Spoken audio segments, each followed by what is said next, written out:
I never expected my life to fall apart in a car wash. You hear stories about people discovering affairs through text messages, whispered phone calls, suspicious late nights, but not this. Not standing outside my car, watching soapy water streak down the windshield while a tiny folded piece of paper fluttered onto the damp concrete like some sick joke from the universe. It wasn't even supposed to be a special day. Just another errand, another task to cross off my weekend to-do list. I had been married to Stephanie for 7 years, together for 10, and if you had asked me that morning, I would have said we were fine. Not perfect, not on fire passionate like we were in the beginning, but fine. We had our routines, our inside jokes, our shared exhaustion at the never-ending cycle of work, bills, and life responsibilities. We argued like any couple, sure, but I never thought we were the type of couple where one of us would stray. I never imagined I would be the guy standing frozen at a car wash, staring at a piece of paper that would unravel everything I thought I knew about my marriage. Looking back, I can see the signs now, the little cracks in our relationship that I brushed off as normal. Stephanie had been distant for months, always glued to her phone, always too tired for anything beyond casual conversation. At first, I assumed it was just stress from work. She had picked up more responsibilities at her firm, coming home later than usual, sighing dramatically about annoying clients and endless emails. I gave her space, figuring she needed time to decompress. But then there were the nights out. At first, it was once every few weeks, then every Friday like clockwork. Supposedly, it was girls' night, a sacred, non-negotiable tradition, except she never really talked about what they did and I never saw pictures. If I asked, she'd brush me off, telling me I wouldn't get it because I wasn't a woman. And maybe she was right, maybe I had been stupidly naive, assuming that because I didn't cheat, because I never so much as glanced at another woman, she wouldn't either. The distance between us wasn't just emotional. It was physical, too. I started noticing how she was always in a rush when she got home, disappearing into the shower the second she walked through the door, her phone buzzing with messages she never let me see. She would snap at me for asking simple questions, accusing me of being needy or paranoid when all I wanted was to know what was going on inside her head. But I let it slide because I had convinced myself that rough patches happen, that people go through phases, that this was just one of those periods where we weren't as close as we used to be.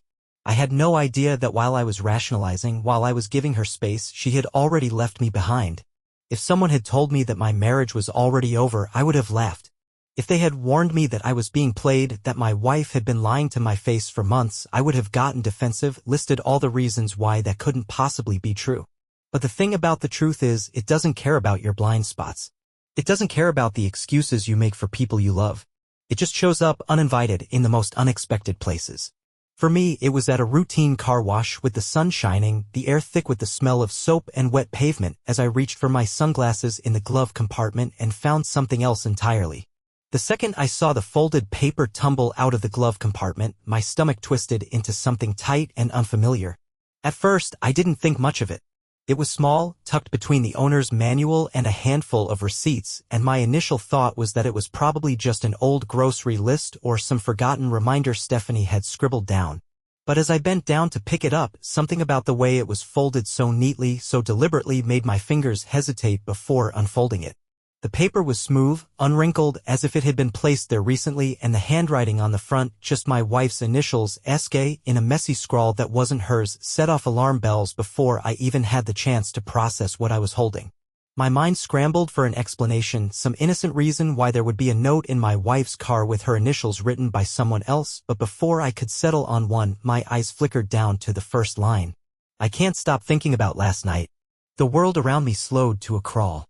The sounds of the car wash, the rush of water against the windows, the hum of the machines, the muffled voices of other customers faded into static as my brain struggled to process what I was reading. My first instinct was denial. Maybe this was old. Maybe it was a joke. Maybe. But as my eyes kept scanning the letter, the maybes dried up, leaving only the undeniable weight of what I was holding in my hands. Every time I see you, it gets harder to pretend that we're just two people sneaking moments when no one is looking. I wish we didn't have to hide. I wish you were mine. But for now, I'll take whatever time you can give me. It didn't matter that the letter wasn't signed. It didn't matter that there were no dates, no explicit details, no clear mention of what exactly had happened. I knew. The way the words were written, the longing, the desperation, this wasn't just some harmless flirtation. This was someone pouring their feelings onto paper, someone who had been involved with my wife long enough to write something like, "I wish you were mine." My hands were shaking as I turned the paper over, hoping, praying that there was something on the back that would tell me this wasn't what it looked like. But there was nothing else. Just that small, gut-wrenching confession. I stood there in the middle of the car wash, my mouth dry, my heart pounding, my entire body tense as the weight of what I had just discovered settled over me. The irony of it all hit me like a punch to the gut. This wasn't even her car. It was mine. She must have been in it recently, must have been driving it when she received the letter, and instead of throwing it away, instead of taking it with her, she had stashed it in my glove compartment like some reckless afterthought. She had been so confident that I would never find it, so sure that I wouldn't question her, wouldn't go looking. And she had almost been right. I felt something hot crawl up my throat, something dangerously close to rage, but beneath that, beneath the anger and the humiliation and the sickening betrayal, there was something worse, the realization that I had been blind. This wasn't something new. This wasn't some moment of weakness, some mistake that could be explained away. This was planned. This was ongoing. The way the letter was written, the way the words were careful but intimate, told me everything I needed to know. Stephanie had been lying to me for longer than I had even thought to be suspicious. My hands clenched around the paper, crumpling the edges as I forced myself to breathe, to think. I wanted to call her right then and there, to demand an explanation, to hear her try and talk her way out of this. But what would she say? I already knew how this would play out. She would lie. She would twist the truth. She would tell me that I was misinterpreting things, that it was just a joke, just a friend, just nothing. That was who she was. That was who she had become over the last few months, the woman who could look me in the eye and tell me a story so convincing that I would feel stupid for doubting her. But I wasn't stupid anymore. I had proof now, undeniable proof, and no matter what she said, no matter how carefully she tried to spin this, I wouldn't let her gaslight me into believing that I was the problem. I didn't know who had written the letter, didn't know how long this had been going on, but I knew enough. I knew that my marriage, the thing I had poured my heart into, the thing I had trusted, believed in, was a lie. I stuffed the letter into my pocket, my hands still trembling as I climbed back into the car. My thoughts were racing, overlapping, clashing against one another, but one thing was crystal clear: I couldn't go home without confronting her. I couldn't sit across from her at dinner, pretending like everything was normal, pretending like she hadn't just shattered everything we had built together. No, this wasn't something I could ignore, something I could push down and deal with later. This was the moment that changed everything. I put the car in drive, gripping the wheel so tightly my knuckles turned white. Stephanie had no idea what was coming. And for the first time since this nightmare began, I wanted her to feel exactly what I was feeling: cornered, caught, exposed. She had made the mistake of thinking she would never get found out. But she was wrong. Because now I knew. And there was no turning back. By the time I pulled into the driveway, my body was running on pure adrenaline, my thoughts spiraling into a tangled mess of anger, disbelief, and the overwhelming need to hear the truth come out of her mouth, no matter how ugly it was. I had spent the entire drive home gripping the steering wheel so tightly my fingers ached, my mind cycling through every possible way this conversation could go. I knew Stephanie would lie, of course, she would lie. That was what she did. She was good at it, had been good at it for months, maybe even longer, and now that she was caught, she would try every trick in the book to manipulate, deflect, twist reality until she could make me doubt what I had seen with my own eyes. But this time she wouldn't be able to. This time I had proof. And no amount of fake innocence or crocodile tears would change that. I took a deep breath as I stepped out of the car, the letter burning a hole in my pocket. The house looked the same as it always did, peaceful, undisturbed, like it wasn't about to become the setting for the end of my marriage. The sun was setting, casting long shadows across the lawn, and for a split second I almost let myself hesitate, almost convinced myself to wait until I had calmed down. But then I pictured her sitting inside, oblivious, maybe texting him, maybe laughing about how easily I had been fooled, and whatever doubt I had vanished. I wasn't going to wait. I wasn't going to let her continue playing me like a fool for another second. I walked inside, and there she was, curled up on the couch, scrolling through her phone like it was any other evening, like she hadn't just shattered my world with a single piece of paper. She barely glanced up when she heard me come in, giving me the same tired, distracted look she always did these days, the kind that made it clear I had become nothing more than background noise to her. That alone made my blood boil, but I forced myself to stay calm, to keep my expression neutral even as my pulse pounded in my ears. I pulled the letter from my pocket and tossed it onto the coffee table in front of her, watching as her eyes flickered down to it. For a brief second, there was nothing, no reaction, no shift in her expression, just a flick of her gaze over the paper as if it were nothing more than a grocery receipt. But then I saw it, the tightening of her jaw, the slight stiffening of her shoulders, the way her fingers curled just a little too tightly around her phone. She knew exactly what it was. And that was when she finally looked at me, her face unreadable but her mind already working, already searching for a way to turn this around. She let out a sharp exhale, shaking her head like I was the one being ridiculous, and just like that, the lies started. She told me it was nothing, that it was a joke, that I was overreacting. She even had the audacity to laugh, like I was some paranoid idiot who had jumped to conclusions over something harmless. And that was when I realized just how deep her deception ran. There wasn't even a flicker of guilt, not a single moment where she looked like she felt even the slightest bit of shame for what she had done. Instead, she was angry that I had found it, angry that I had the nerve to question her, angry that she now had to sit here and explain herself when, in her mind, she shouldn't have to. That was who she had become, or maybe who she had been all along, the kind of person who could look her husband in the eye and lie through her teeth without hesitation. I let her talk, let her spin whatever version of reality she thought she could sell me, but I didn't say a word. I just stood there, watching, waiting, feeling something shift inside me. There had been a time when I would have wanted to believe her, when I would have searched for any possible explanation that could make this something other than what it so clearly was. But that time was gone. I knew. And no matter how hard she tried to twist this, no matter how many times she rolled her eyes and scoffed and acted like I was blowing things out of proportion, she couldn't change what I had seen, what I had read. When she realized I wasn't buying it, the anger deepened. She turned the blame on me, accused me of invading her privacy, of being insecure, of always looking for problems that weren't there. She acted like I was suffocating her, like I was the one who had caused this rift between us, like I had somehow forced her into the arms of whoever had written that letter. And that was when it hit me, she wasn't sorry. She wasn't even pretending to be. She didn't care that she had hurt me, didn't care that she had destroyed our marriage. The only thing she cared about was that she had been caught. That realization burned more than the betrayal itself. It wasn't just that she had been unfaithful, it was that she didn't even see me as worth lying to properly anymore. There was no panic, no scrambling to make things right. Just irritation, just boredom, like she was already done with this conversation, like she was just waiting for me to give up so she could go back to whatever life she had been leading behind my back. I don't know how long I stood there, staring at the woman I had once trusted with everything, before the anger finally settled into something colder, something final. There was nothing left to say. No screaming, no accusations, no desperate pleas for the truth. Because I already knew the truth. And I refused to waste another second of my life letting her convince me otherwise. I took one last look at her, at the woman I had given years of my life to, and I felt nothing. No love. No longing. Just disgust. And then, without another word, I turned and walked away. Because this wasn't my wife. Not anymore. Maybe she never had been. Walking away from that confrontation should have felt like a victory, like I had taken control of the situation, like I had finally refused to let Stephanie manipulate me into questioning my own sanity. But as I stepped out of the house, as the cool evening air hit my skin, I didn't feel victorious. I felt hollow. Like something inside me had been scraped out, leaving behind nothing but raw, aching emptiness. I had gone into that conversation expecting anger, expecting yelling, maybe even expecting some kind of desperate attempt at an apology, but I had gotten none of that. Instead, I had been met with indifference, with irritation, with the kind of cold detachment that made it clear just how little I meant to her anymore.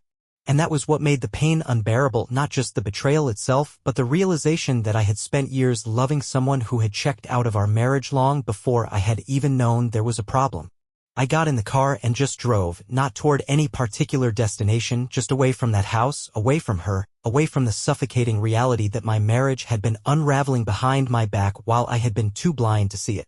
My hands gripped the steering wheel tighter than necessary, my knuckles turning white as my mind raced through every moment in our relationship, dissecting every interaction, every memory, searching for the exact point when everything had started to fall apart.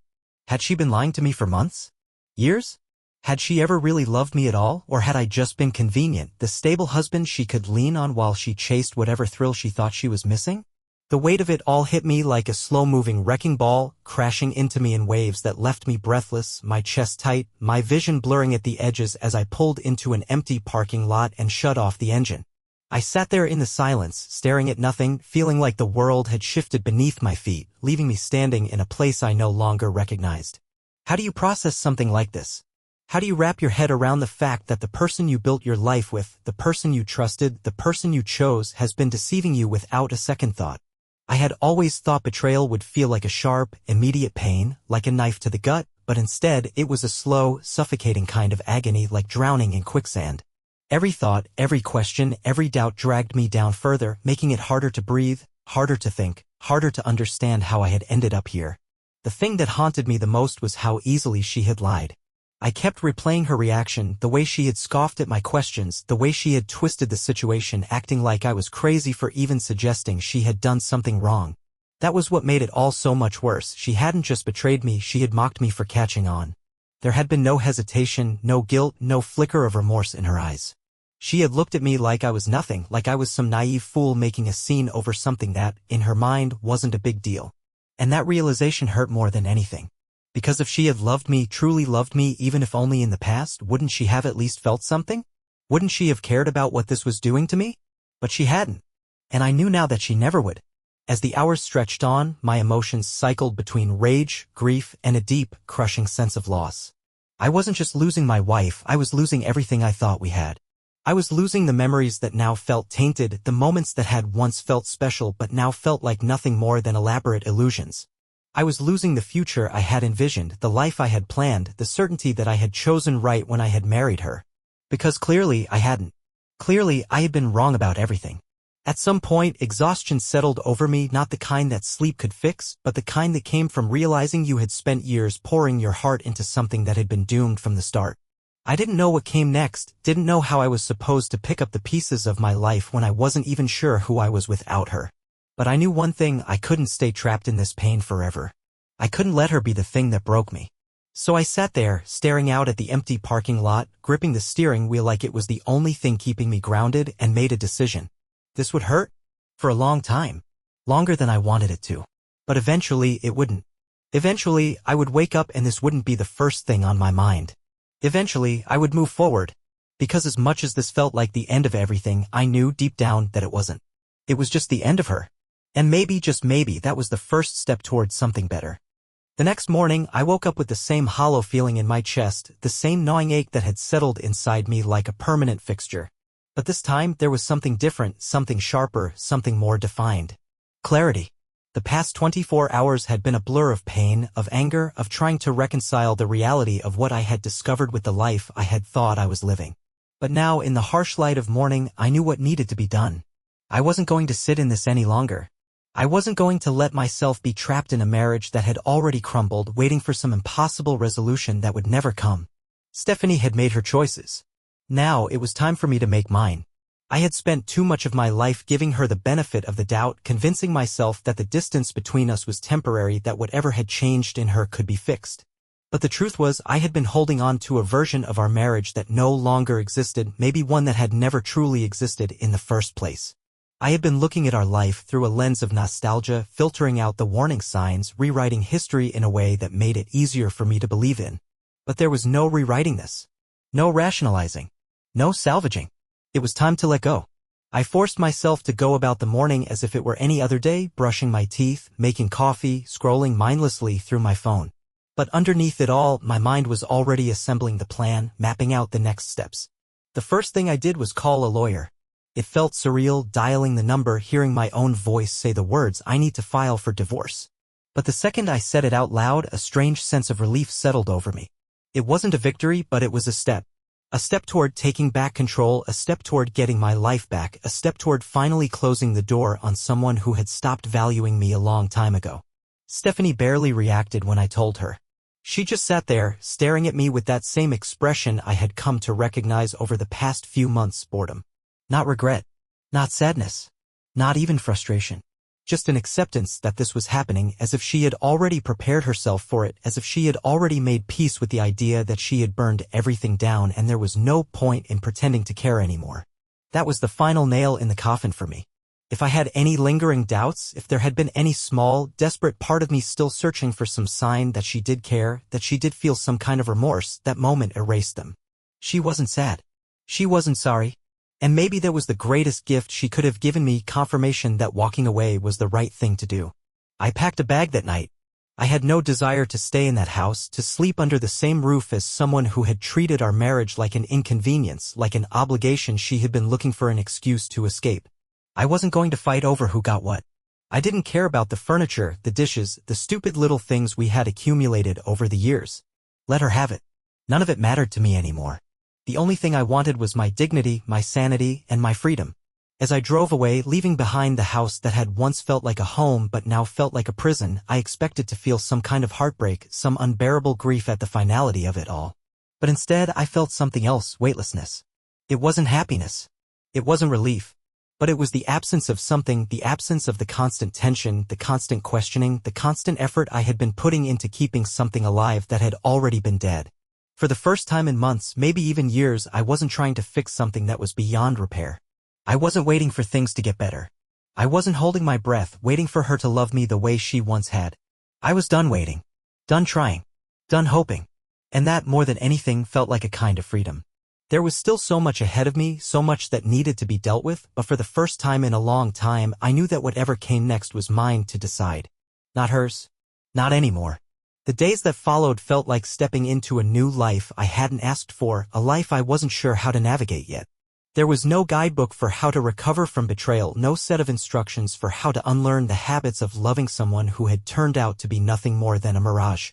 Every morning, I woke up alone in the small apartment I had rented, the silence pressing down on me like a weight I couldn't shake. It wasn't that I missed her, not really. It was the routine, the familiarity, the version of my life that had existed before I had been forced to see it for what it really was. The nights were the worst, the empty space beside me in bed feeling like a wound that hadn't yet scarred over. I told myself it would pass, that one day I would stop expecting to hear the sound of her keys in the door, stop instinctively reaching for my phone to send her a message before remembering that there was no longer anything left to say. But knowing something logically and feeling it emotionally were two entirely different things. At first, I was angry, angrier than I had ever been in my life. It wasn't just about the cheating, though that was bad enough. It was about the ease with which she had discarded everything we had built together, the way she had treated our marriage as something disposable, something replaceable, something she could step in and out of whenever it suited her. I replayed the confrontation in my head over and over again, wondering if I had said everything I should have, if I had made her feel even a fraction of the pain she had inflicted on me. But the more I thought about it, the more I realized that she hadn't felt anything at all. Stephanie had walked away from our marriage without a single moment of regret, without looking back, without giving me a single indication that any of this had mattered to her. And that was what haunted me the most. Not the betrayal itself, but the fact that I had spent years loving someone who had never truly valued me. I wanted to hate her. I really did. It would have been easier that way. If I could have boiled everything down to pure hatred, then maybe I wouldn't have wasted so much time grieving something that had never been real in the first place. But the truth was, hate wasn't the dominant emotion I felt in the end. It was pity. Because as much as I had lost in this, she had lost more.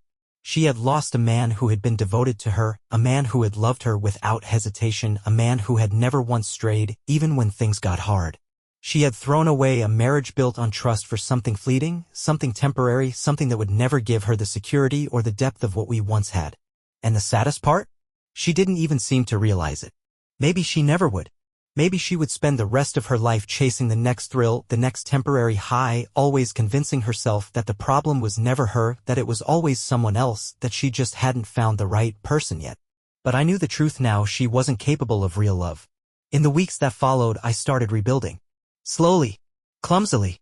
There were days when I felt strong, days when I could look at myself in the mirror and see a man who had survived, a man who had walked through hell and come out on the other side. But there were also days when the pain hit me out of nowhere, standing in line at the grocery store, seeing a couple laughing together at a cafe, hearing a song on the radio that reminded me of better times.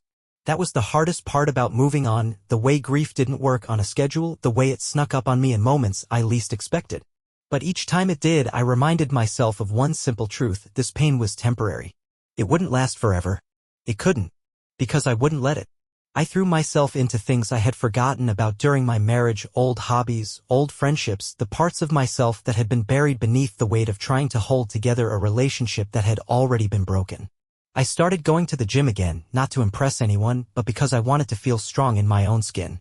I reconnected with friends I hadn't seen in years, people who reminded me of who I had been before Stephanie, before I had tied my identity so closely to someone who never deserved it. And most importantly, I stopped waiting for an apology that would never come, waiting for her to realize what she had lost, waiting for the universe to make sense of something that would never make sense. One night, as I sat on the balcony of my apartment, watching the city lights flicker in the distance, I realized something that should have been obvious from the start: Stephanie hadn't broken me. She had hurt me, yes. She had betrayed me, humiliated me, torn apart the life I had built with her. But she hadn't broken me. I was still standing. I was still breathing. And for the first time in a long time, I was finally free. The last time I saw her was a chance encounter at a coffee shop a few months later. She was with someone else, some guy with an expensive watch and an easy smile, the kind of man she had always gravitated toward when she wanted to feel important. She saw me, and for a split second there was something unreadable in her expression. Not guilt, not sadness. Just mild surprise, like she had expected me to still be licking my wounds, still drowning in the aftermath of what she had done. But I wasn't. I was fine. And as I met her gaze, holding it just long enough for her to understand that she no longer had any power over me, I realized that this was the final moment of closure I had never needed from her. She had been my past, but she wasn't my future.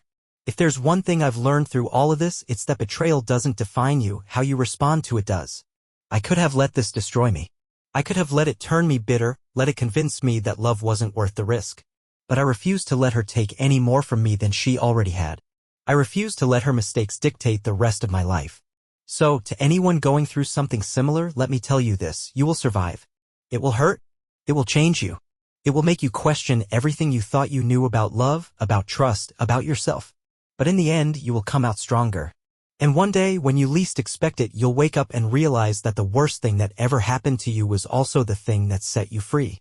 And that, more than anything, is the only closure you'll ever need.